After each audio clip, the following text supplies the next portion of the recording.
Hello everyone, I am outside today and I'm going to direct sow some radishes and some peas. I have already pre-soaked my peas. I left them in water overnight and I drained the water now and they're looking like this, nice and plump. I usually do this so it helps with germination, and peas are super cold hardy. It's totally okay to plant them a little bit early when it's still cold outside, and radishes in my experience tend to germinate good when it's cold too. So I'm gonna go ahead and plant these radishes as well. Can you guys hear the birds? It's early in the morning and it's so nice to finally hear them here in the spring.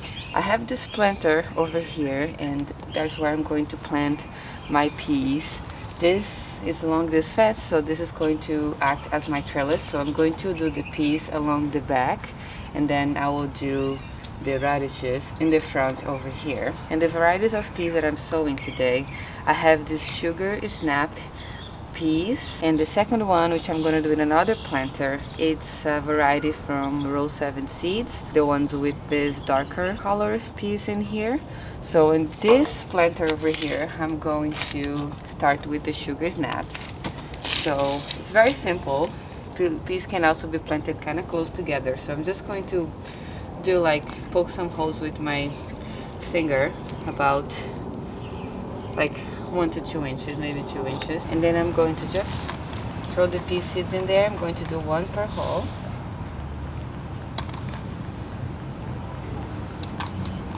and I have enough to do a second layer, which I want to do pretty close so it kind of is still able to attach to that fence over there, so only the back part of my planter.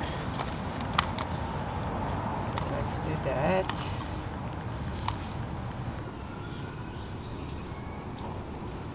But then I'm going to gently cover, and we're going to have more rain today, so I'm not going to water. I'm going to wait for the rain to come. That should be okay. And I made this planter with a little bit of fertilizer. Now we're going to move to the radishes, which will be in the front, and I'm going to just do a couple rows like this. I'll just get my hands, and then I'll do 1 row of each. So 1 row of the French, which I think I'm going to put in the front, and a row of this purple plum, which I'm going to put in the middle.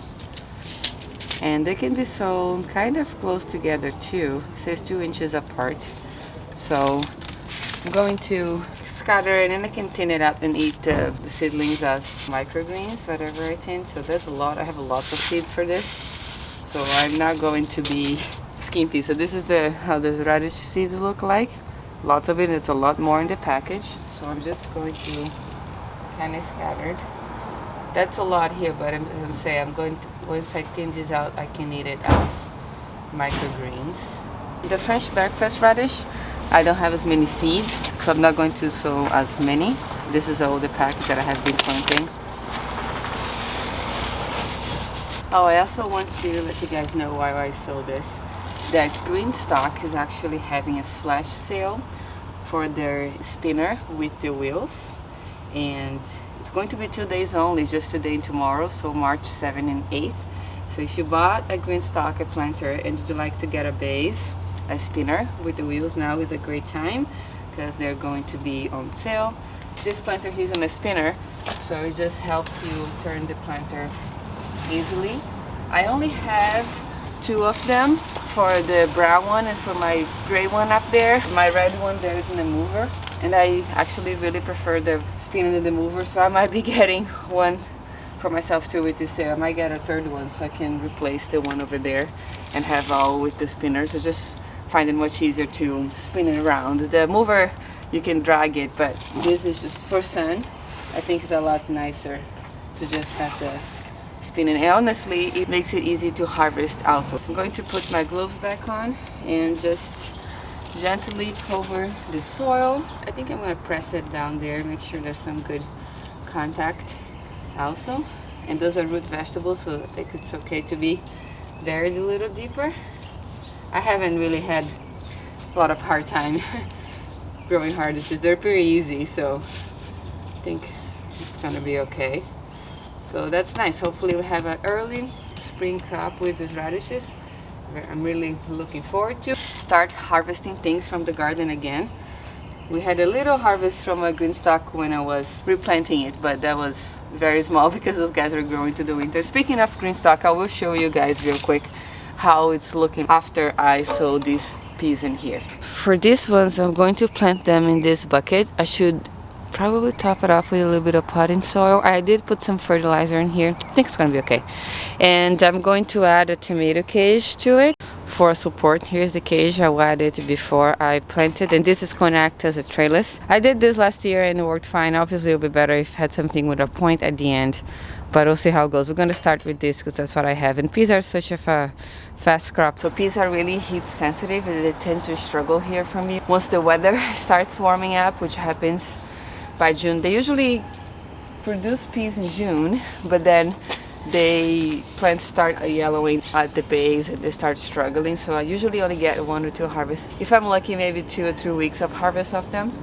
So it's going to be a quick crop, that's what I'm trying to say. So it's okay if it's not with the ideal trellising condition. I might add something else on the top if it needs, but for now that's what I'm gonna do. And I'm just going to plant these seeds a couple inches apart as well inside here, but in a circular pattern. And I'm going to try to keep it around the edges as well. I might have to add some extra strings in here because they only have 3 things to come.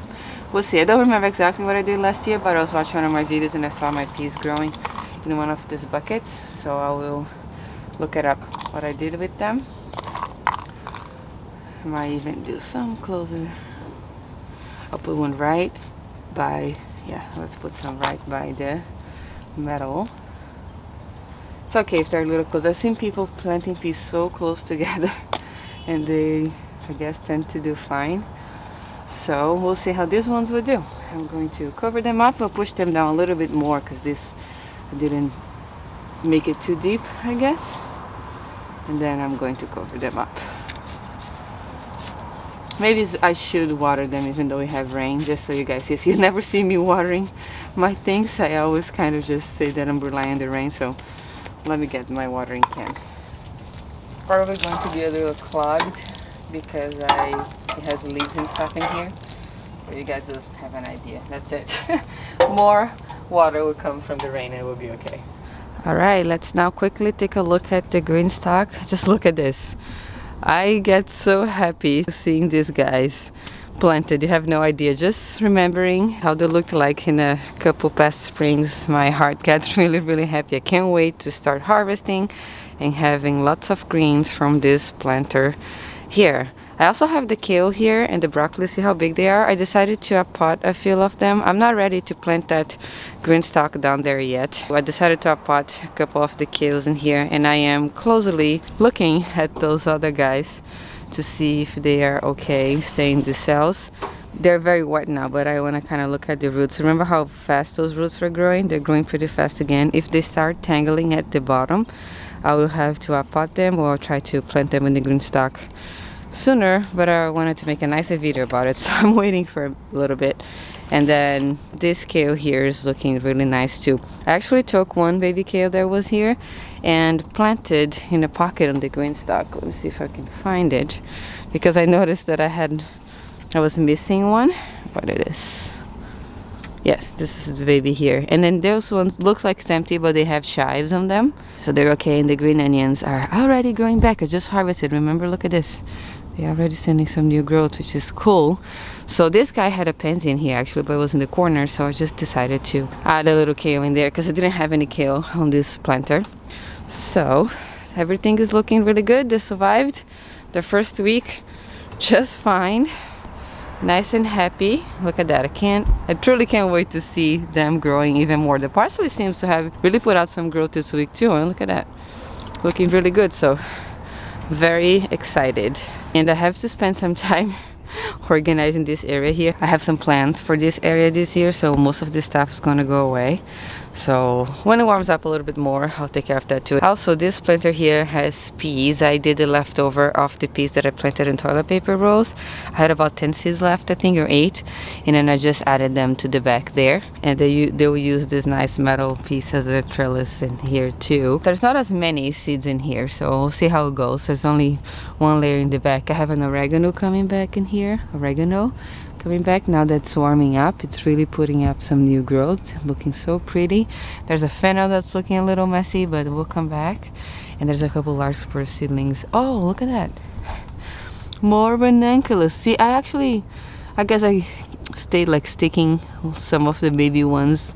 I did it on the GreenStalk, and now I did it in here, thinking that, you know, if they're gonna die, they'll at least decompose to this in the soil and feeds it. But instead of dying, they're just sprouting.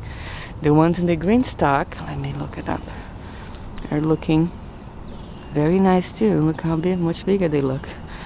I am not sure how the ranunculus will look, you know, up here, because they can get quite tall, but because they're limited in space, they might not grow as much. So we'll see how it looks during the season. And that's it. I'm gonna get ready to go to work now. So thank you so much for watching today, and I'll see you next time.